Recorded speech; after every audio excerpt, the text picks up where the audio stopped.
Ben ritrovati amici di Diffusion e di DTV, buon martedì a tutti voi. Martedì importante perché come sempre andiamo ad esplorare il panorama dei sentimenti e delle relazioni umane. Lo facciamo assieme a Paola Assini e ad Emilio Gerboni. In questa puntata di Love ci parlano di quello che può succedere dopo tanto che si sta assieme, vale a dire la noia nelle relazioni.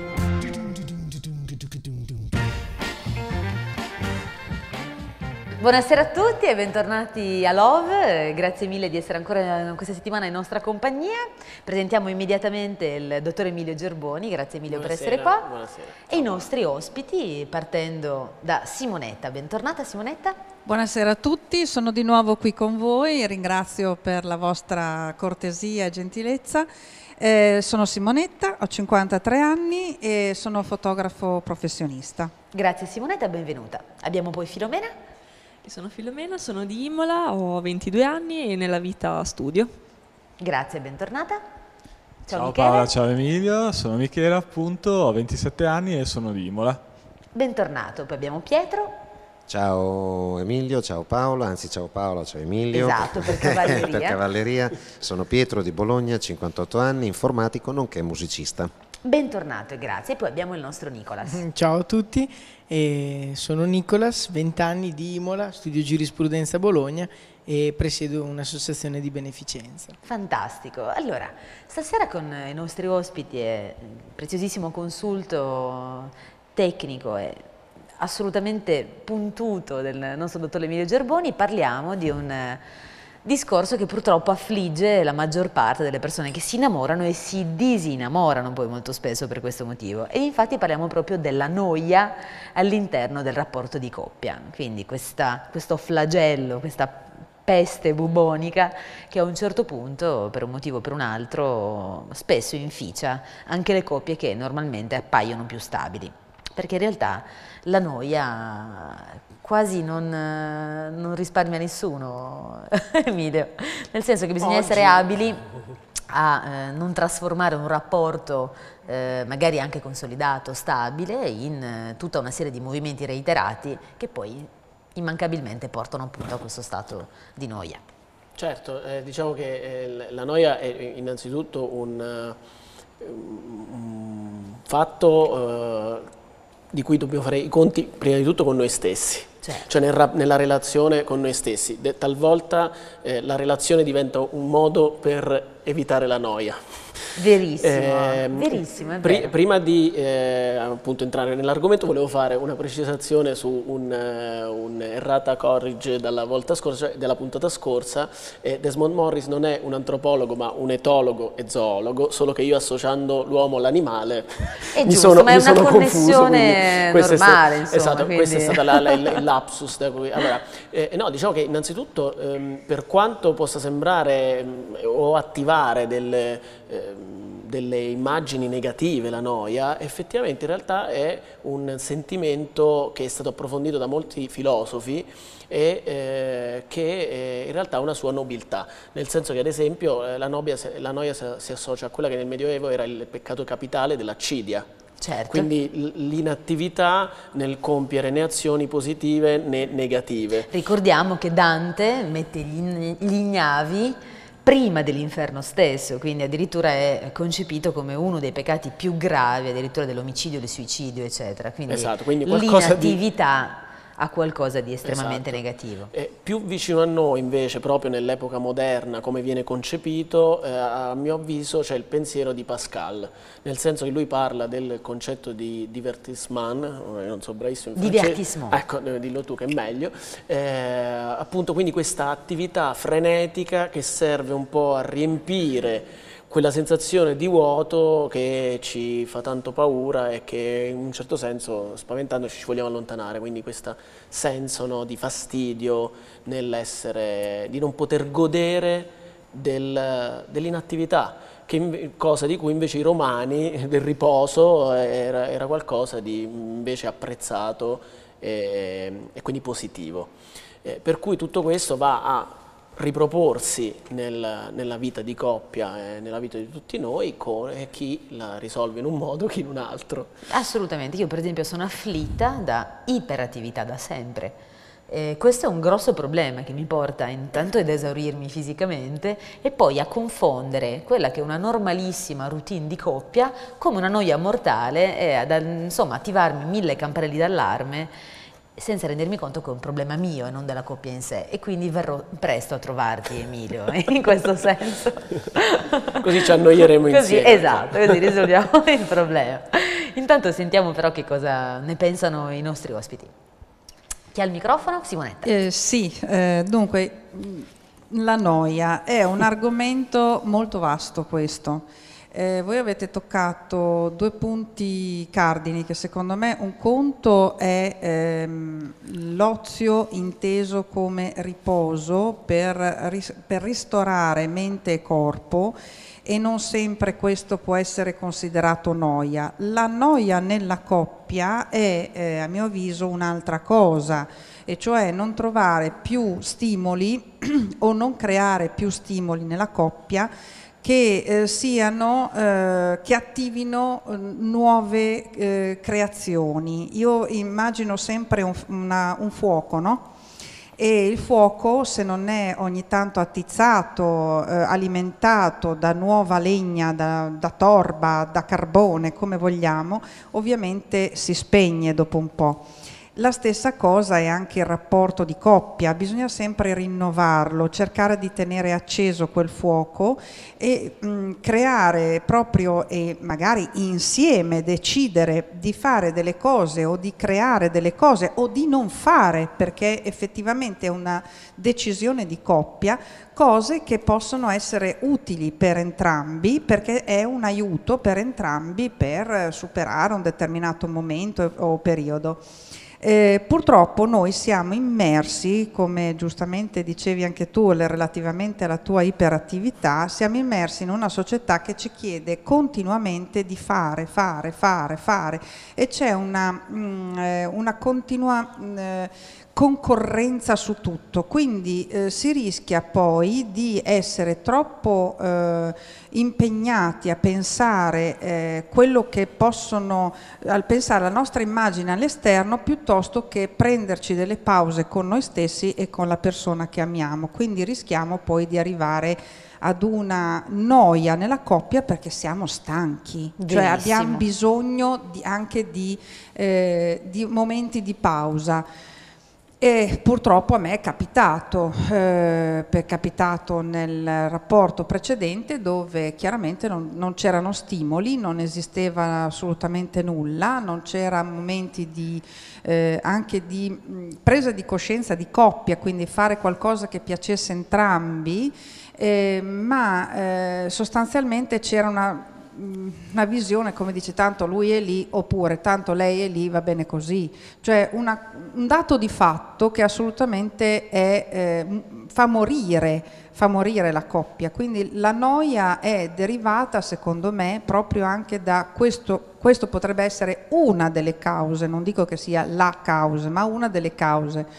L'altra causa è che potrebbe esserci anche nella coppia stessa una forma di apatia, cioè apatia nel senso che non si ha proprio voglia di creare nulla, e quindi una forma di standardizzazione della vita di coppia, a tal punto che non si trovano più stimoli. Assolutamente. Questo è il mio pensiero, poi sentiamo gli altri più giovani di me. Molto spesso si rifugge la noia cercando degli escamotage con altre persone, e questo non fa altro che confermare che all'interno della coppia ci sia noia. Quindi il sabato sera con la compagna, Emilio, questa è una cosa abbastanza comune, si va al cinema, si mangia la pizza, arrivederci e grazie. Poi il venerdì invece si passa con gli amici, si va a ballare, quindi tutto quello che ci diverte, chissà perché, è separato dalla coppia, che invece risulta essere una grotta all'interno della quale ci si in qualche maniera consola nella noia del focolare domestico. E quindi questo, a lungo andare, passata la passione, passato che a casa si fanno i fuochi e le fiamme, quindi si sta anche bene, normalmente vengono associate divertimento ad altro e noia alla coppia, e invece bisogna cercare di, io quello che dico sempre, che la sintonia tra due persone è quando si riesce a trovare qualcosa che entusiasmi entrambi, che non vuol dire che a te piace il calcio, a me pure, andiamo allo stadio e facciamo chissà cosa, ma anche la voglia di venirsi incontro.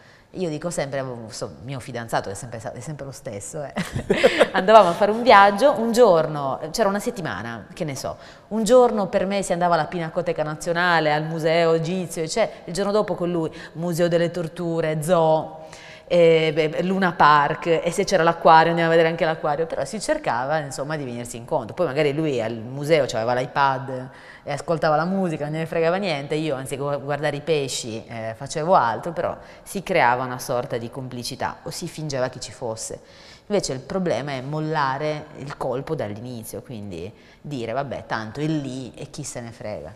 Sì, infatti io sono d'accordo con Simonetta, scusa, sul fatto di non dare per scontato il tuo partner, perché la noia nasce appunto soprattutto da questo, perché tu fai nascere uno status quo nel quale le cose continuano ad andare avanti, però non c'è coinvolgimento, non c'è un cambiamento e quindi appunto si scaturisce noia, ozio e tutto quello che è collegato appunto. E bisogna trovare degli escamotage per cercare di interrompere questa standardizzazione, appunto come l'ha chiamata Simonetta. Secondo me uno dei tanti è quello che prendo per esempio quello che hai appena detto tu,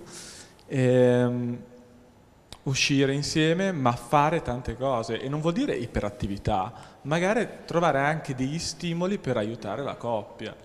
Avere degli amici in comune, per esempio, perché molto spesso si separa tutta la vita sociale dal rapporto e invece questo è sbagliato. Bisognerebbe cercare di non di fare tutto insieme, però qualcosa, ecco. No, per quanto mi riguarda, io sono una persona che si annoia spesso del partner, quindi non tanto da solo, ma appunto da stare con una persona.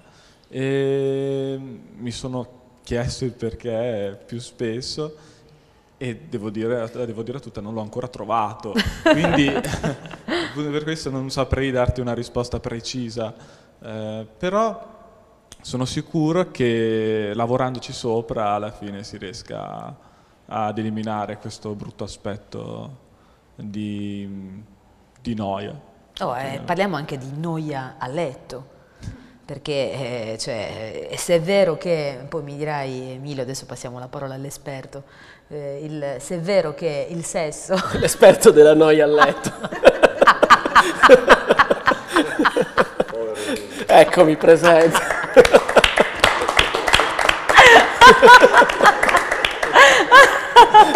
Dottor Emilio Germoni, esperto di noia a letto. Esatto, se volete sapere come chiamate. No, per carità, no, quello che intendevo dire è che...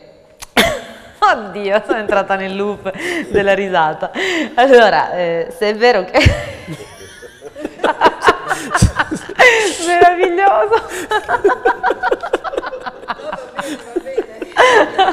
Dico, se è vero che il sesso è lo specchio del rapporto, normalmente quando c'è noia a letto vuol dire che non ci si racconta più, perché prima si litiga e si fa l'amore per far la pace, se poi manco si ha più la voglia manco di litigare e ci si annoia fuori, il letto ne subirà le conseguenze. Sentiamo Confermo, Emilio. Confermo, sono d'accordo con questo. No, diciamo che rispetto ora a tutto quello che abbiamo detto, abbiamo ascoltato, innanzitutto si sente una difficoltà di rapporto, no, nei confronti della noia, come se c'è qualcosa da evitare, da sfuggire in tutti i modi, come la peste, come hai detto tu prima. Guai se un attimo ci si annoia, un segnale negativissimo. E questo porta a fare, cioè l'antitesi della noia è il nuovo, nuovi stimoli, più cose, sempre di più. Non sempre però, cioè diventa effettivamente estenuante e saturante anche l'idea di dover fare sempre qualcosa di nuovo per riuscire a non sentire questa sensazione. Anche perché non è detto che ci si diverta poi a fare mille cose. Esatto, esatto. Quindi ad esempio nel caso quello della coppia che uno fa una cosa e uno ne fa un'altra, quindi quando non ti piace quell'attività ovviamente ti annoia, già il problema alla base può essere un po' il problema che dicevi tu dell'affinità, cioè sicuramente l'affinità è importante per alimentare sensazioni ed emozioni positive. Quindi la noia può essere da una parte un segnale che qualcosa va cambiato, però sicuramente questo timore eccessivo del non fare, quindi dell'associare la noia al fare poco, al non fare abbastanza cose diverse, è un po' un problema della nostra epoca in particolare. Paradossale in quanto siamo oberati di stimoli. Vero. Quindi effettivamente siamo quasi iperstimolati, ipersollecitati, per cui la nostra soglia di attivazione si è modificata, per cui se abbiamo di fronte una persona che un attimo non parla o sta zitta, ci viene l'ansia. È verissimo, è E vero. spesso nel rapporto, anzi direi che una cosa molto importante è quando si sa stare bene, quindi non si prova un'emozione negativa, quando si sta zitti. Cioè non si ha bisogno di fare nessuna cosa in particolare per stare bene. Allora per me questo diventa veramente un input importante, no, di una sana relazione. Assolutamente, assolutamente. Filomena. Abbiamo parlato di silenzio, quindi giustamente Ci stava perfettamente. ci stava. No, la noia è una cosa che mi ha sempre spaventato molto. Quando io mi sono messa con il mio ragazzo, ho pensato, dato che lui mi aveva raccontato che con la sua ragazza precedente, diciamo, era finita perché lui si annoiava, quindi per questo motivo mi ha messo questo terrore, e quindi io ho cercato di fare di tutto per far sì che non ci annoiassimo. Inizialmente era una cosa forzata, però poi vedevo che lui comunque mi veniva incontro, cioè è diventata poi una cosa naturale. Se io ho degli interessi che magari a lui non piacciono, non lo coinvolgo, così come lui, se ha degli interessi che a me non piacciono, non mi coinvolge. E piuttosto ci diciamo, proviamo a fare questa cosa nuova insieme, vediamo se ci piace. E così alla fine siamo arrivati, adesso vabbè stiamo solo insieme da un anno, non è tantissimo, però in un anno io posso dire di non essermi mai annoiata con lui, e anche lui dice di non essersi mai annoiato, quindi non sono cose eclatanti comunque quelle che facciamo insieme, però il fatto di voler provare, sperimentare cose nuove, cercare interessi in comune è una cosa che ci aiuta a combattere la noia. Anche perché è superbo pensare che insomma tutto quello che piace a noi debba piacere per forza anche all'altro, quindi ci mancherebbe. Quindi va benissimo, quindi ti ritroveremo facendo bungee jumping dalla torre degli asinelli, va bene. Allora, io volevo fare una puntualizzazione rispetto a quello che dice Emilio, e giustamente, anzi una sottolineatura. Diamo una definizione della noia. In realtà la noia non è la inazione, la noia è l'eccesso di consuetudine, a mio parere. Quindi anche essere iperattivi costantemente diventa una costante che nel tempo può generare noia, addirittura per paradosso. Quindi in realtà la noia deriva da un alternarsi di cose nuove, ma anche di azione, di riposo, di inazione. Anche solo nel parlare fra due persone all'interno di una coppia, esistono coppie o esistono anche persone, credo che tutti noi conosciamo persone che sono estremamente noiose nel parlare, quando diciamo, ma non solo magari per il tono di voce o per come si esprimono, noiose perché non sono in grado di esprimere qualcosa di autentico, quindi qualcosa che ci stimoli l'attenzione sostanzialmente. Ecco, quindi per me il trucco sta tutto lì, trucco per modo di dire, insomma, la chiave di volta di un buon rapporto di coppia consiste nell'essere in grado di poter parlare, di poter fare tutto o di poter non fare assolutamente niente, alternando questi stati, quindi non definendo la noia come dicevo prima inazione, ma definendo la noia come la consuetudine. Quando ci si trova, si va a lavorare la sera davanti al solito piatto di minestrina, poi si guarda la televisione, si va a letto, magari si fa anche l'amore, lo si fa anche con voglia, con divertimento,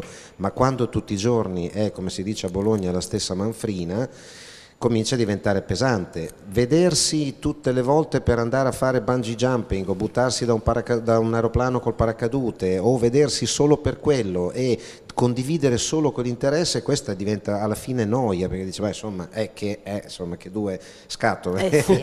Esatto, quindi per me la noia è quello, la capacità, cioè la non noia, quindi il successo di una coppia passa anche attraverso la capacità di interessarsi reciprocamente rispetto a cose nuove. Può essere anche non far niente, dire stop, ci fermiamo, ci riposiamo un attimo, ci mettiamo mezz'ora davanti a un bel tramonto in silenzio e lo guardiamo senza parlare. Ma anche la pizza, il O la film, pizza, la il film. videocassetta, Esatto, la domenica esattamente, con la proprio- pizza sul letto, proprio cioè, così. ci mancherebbe assolutamente. Io però conosco un'infinità di persone che stanno bene sempre con le stesse usanze, quindi d'estate vanno sempre alla stessa casa, nello stesso posto, d'inverno si muovono sempre negli stessi posti, negli stessi luoghi e non sembrano nemmeno annoiate, perché loro secondo me hanno trovato quell'equilibrio nel fare sempre le stesse identiche cose che fa sì che non si annoino in questo lasso temporale.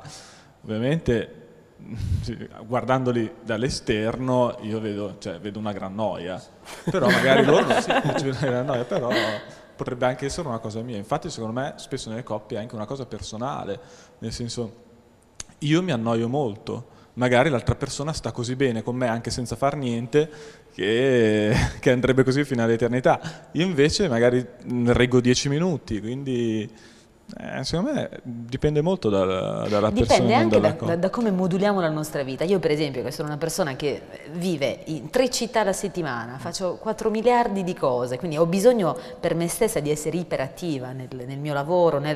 Quando incontro qualcuno con cui sto bene, se mi propone una sera di andare a fare bisboccia chissà dove, ma sti cavoli, cioè tutta la vita, la tranquillità, magari quella che non trovo nella vita lavorativa per esempio, che non vuol dire annoiarsi, io sto bene, cioè invidio le persone che ogni tanto hanno la possibilità di ritagliarsi un po' di tranquillità, quindi dipende da quanti ingredienti abbiamo nella vita e quindi da quello che ci dà la nostra vita individuale e quello che invece è la vita di coppia. Comunque ne parliamo dopo la pubblicità, così Emilio facciamo il punto focale della situazione. A dopo.